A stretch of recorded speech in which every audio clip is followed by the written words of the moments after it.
Welcome back to Warehousing Operations as a Career. I'm Marty, and I thought we'd talk about finding work today. Something that's not always easy. Over the last month or so, I've received so many questions from job seekers, a lot of frustration with the system and hiring processes, being interviewed and feeling ghosted, being told you're overqualified or maybe underqualified, things like that. Looking for employment is like a job itself, and it's a hard one. Let's make it a little easier today, or at least understand more about it. Let's start at the beginning with the job posting itself.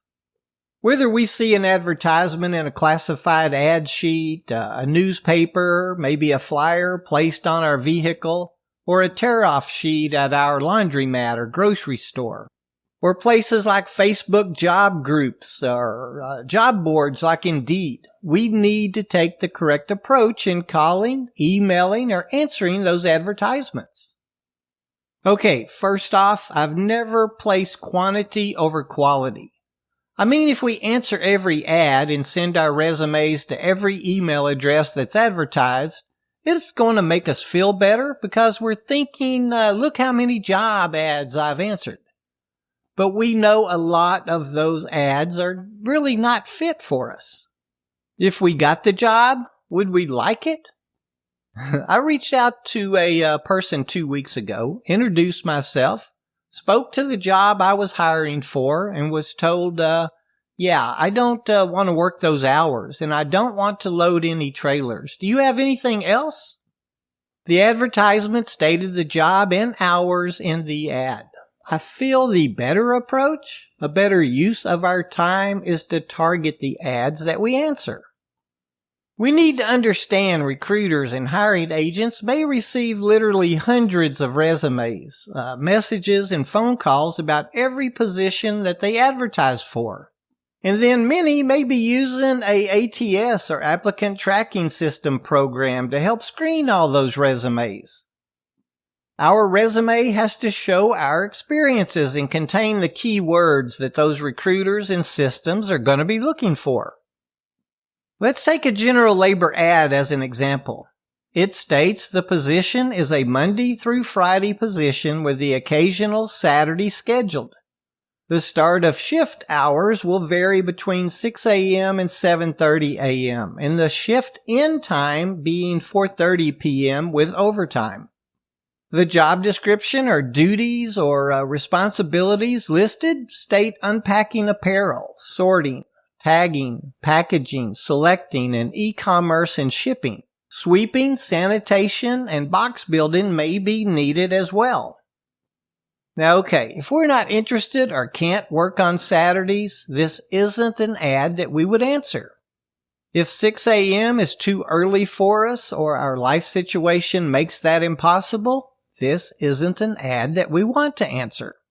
If we can't stay past 4:30 p.m., this isn't an ad that we would want to answer. And if we are not willing to perform any of the tasks listed in the advertisement, then this isn't an ad that we would want to answer. Yep, it may make us feel like we're applying and trying to get a job, but we can't commit to the requirements, or at the very least, we're not going to like it. I feel that we've wasted our time. Here's another example. Our experiences are in the hospital or hotel industry. We're seeing advertisements for warehousing, let's say order selecting or forklift driving, and we like the pay that's listed, so we upload our resume and we apply. The advertisement states at least 1 year experience with an electric rider pallet jack or counterbalance forklift. We don't qualify for these positions. We don't have the experiences listed or the equipment certifications. It does make us feel like we're trying, but we know that we probably aren't going to be called about this job. One more example real quick. A position that matches our experiences is listed. It states Sunday through Thursday nights from 8 p.m. to 4:30 a.m. But we're seeking a day shift position. We can't work nights. Yet we apply.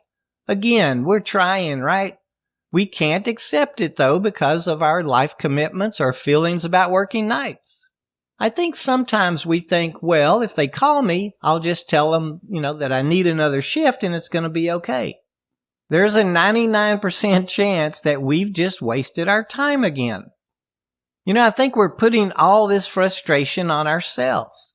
And I think that you get the idea. So let's reduce that frustration and talk about the best practices of seeking employment and how to play the system. Okay, let's talk about our resumes for a minute. We talked about how recruiters are going to have 100 resumes sent to them, or the ATS, system to scan them. First off, we need to be honest about what we list here.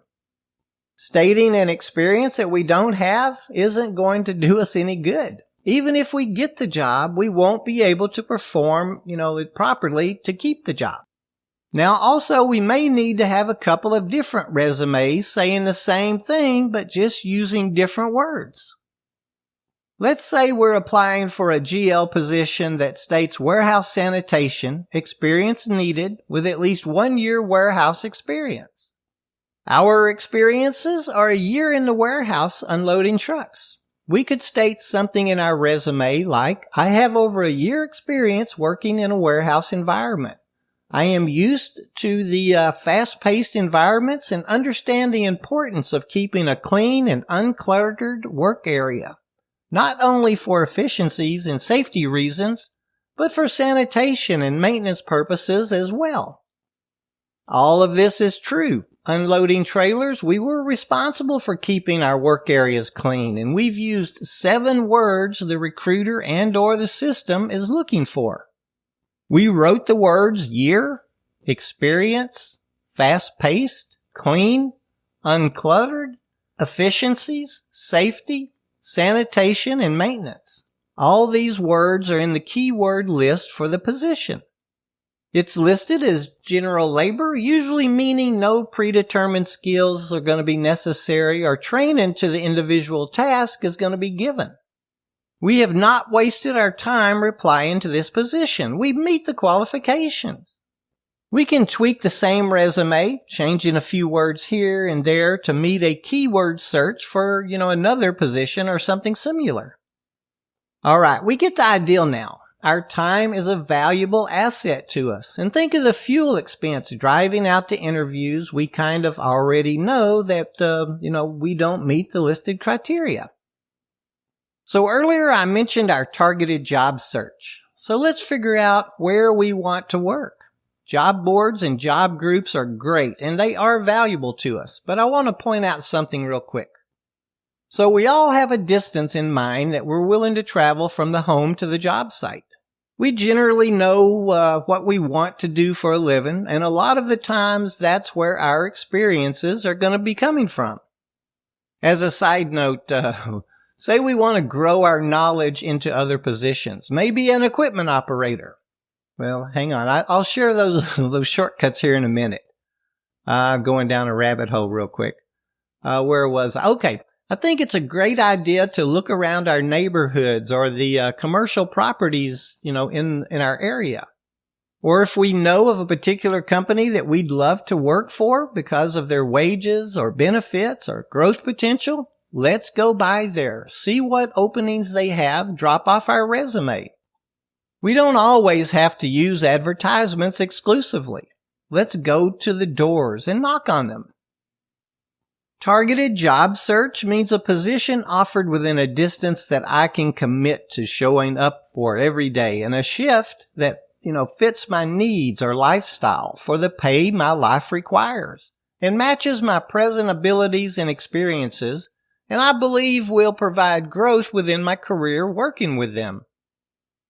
So let's talk a little bit about what happens next. We've targeted where to place or upload our well-written resumes or work experiences using keywords that's going to get us that phone interview. It's going to be a cold call from a recruiter or a hiring agent.